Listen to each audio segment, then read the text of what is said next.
دین دگنی رات چگنی ترقی نصیب عطا فرمائے۔ قرآن کریم اللہ رب العزت کی ایک عظیم الشان بے مثال لاریب اور لاجواب کتاب ہے۔ اللہ رب العزت نے اس کتاب میں بہت سے اعجاز رکھے ہیں۔ قرآن کریم کا ایک اعجاز تاثیر کا ہے، دنیا کی کسی کتاب میں وہ تاثیر نہیں ہے جو قرآن کریم میں اللہ رب العزت نے رکھی ہے۔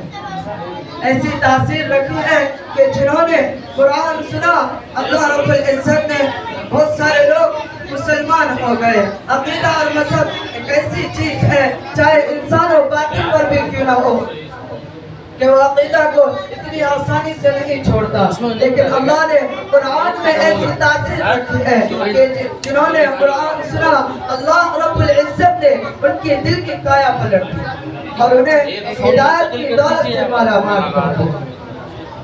قرآن کریم اللہ رب العزت کی وہ دولت ہے جو اس سے بڑھ کر کائنات میں ہمیں میسر نہیں ہے۔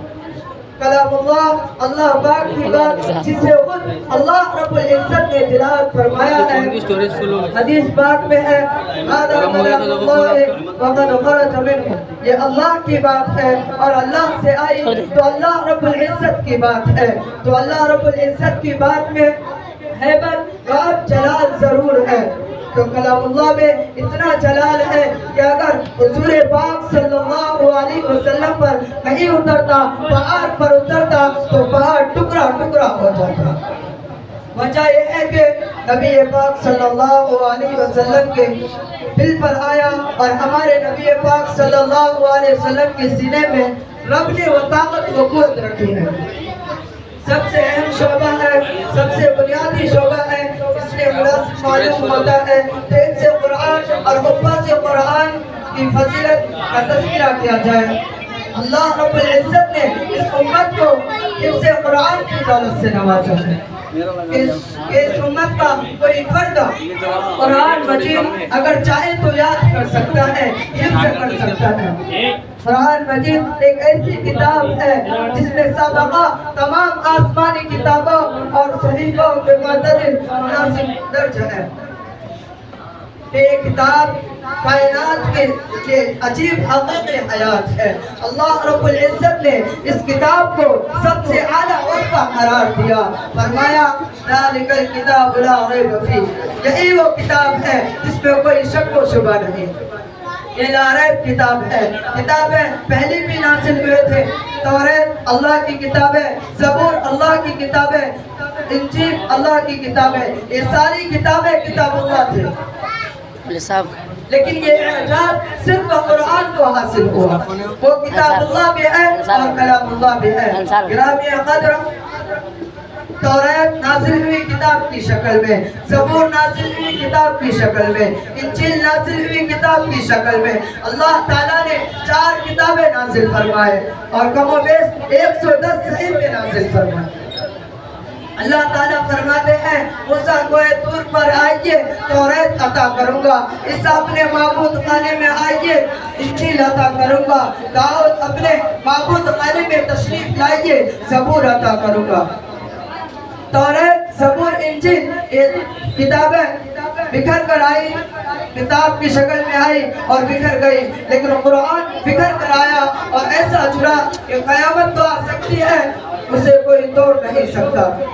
معزز سامعین کرام، ہر ایک چیز کا تعارف ہوتا ہے۔ میں یہاں کھڑا ہوں، میرا بھی ایک تعارف ہے، آپ حضرات وہاں موجود ہیں، آپ کا بھی ایک تعارف ہے۔ اسی طرح اللہ رب العزت نے قرآن کا تعارف قرآن میں جو فرمایا هُدًى لِلنَّاسِ وَبَيِّنَاتٍ مِنَ الْهُدَى وَالْفُرْقَانِ، اللہ تعالیٰ فرماتے ہیں کہ میں نے قرآن مجید کو انسانوں کی ہدایت کے لیے نازل فرمایا، قرآن مجید ہدایت کی نشانیاں لے کر آیا۔ اللہ تعالیٰ فرماتے ہیں کہ میں نے قرآن مجید کو فرقان بنا کر بھیجا۔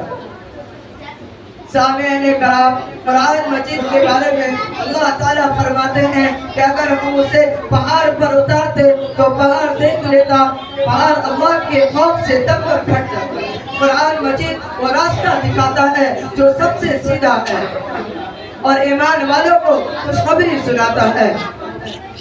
قرآن مجید ایسا بہترین ہمنشین ہے جس کی باتوں سے کوئی اکتاتا نہیں، جتنا پڑھا جاتا ہے اتنی اس میں خوبصورتی ہوتی ہے۔ صحرا میں پڑھو جنگلوں میں، صحرا میں جنگلوں میں بیابان میں پڑھو، صحرا میں جنگلوں میں بیابان میں پڑھو، مینار اگر گر پڑے تو میدان میں پڑھو۔ اے بے خبر نجومی تجھے کیا بتائیں گے، اے بے خبر نجومی تجھے کیا بتائیں گے، ارے کل کیا ہونے والا ہے یہ قرآن میں پڑھو۔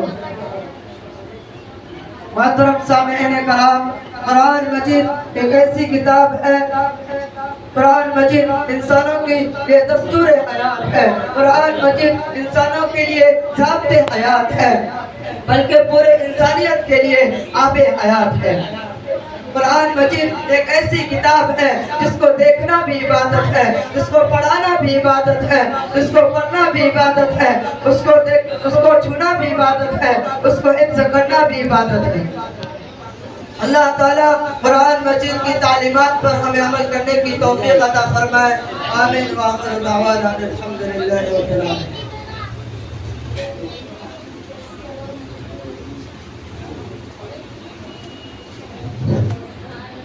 ماشاءاللہ